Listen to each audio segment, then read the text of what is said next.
Napakagandang resort sa Bohol at ito ang pinangalanang The Captain Peak Garden and Resort. Bukod sa napakagandang resort na ito ay maaamis ka rin sa ganda dito dahil ang resort na ito ay ang katangi-tanging nag-iisang resort na nasa gitna mismo ng Chocolate Hills. Mayroon lamang silang entrance dito na 110 pesos at maaari ka nang mag-swimming sa kanilang napakagandang pool.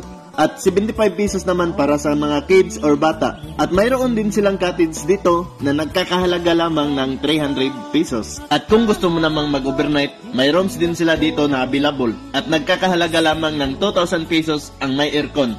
At 1,500 naman sa walang aircon. At nagpaparent din sila dito ng tent na nagkakahalaga lamang ng 650 pesos. At sa may gustong pumunta dito, maaari nyo itong mapuntahan sa Barangay Libertad Norte, Sagbayan, Bohol.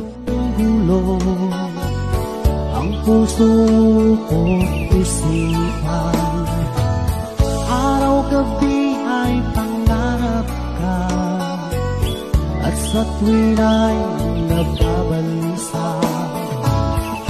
Dahil ba ang puso ko ay labis ng umibig sa'yo, hanggang kailan natitiis piling.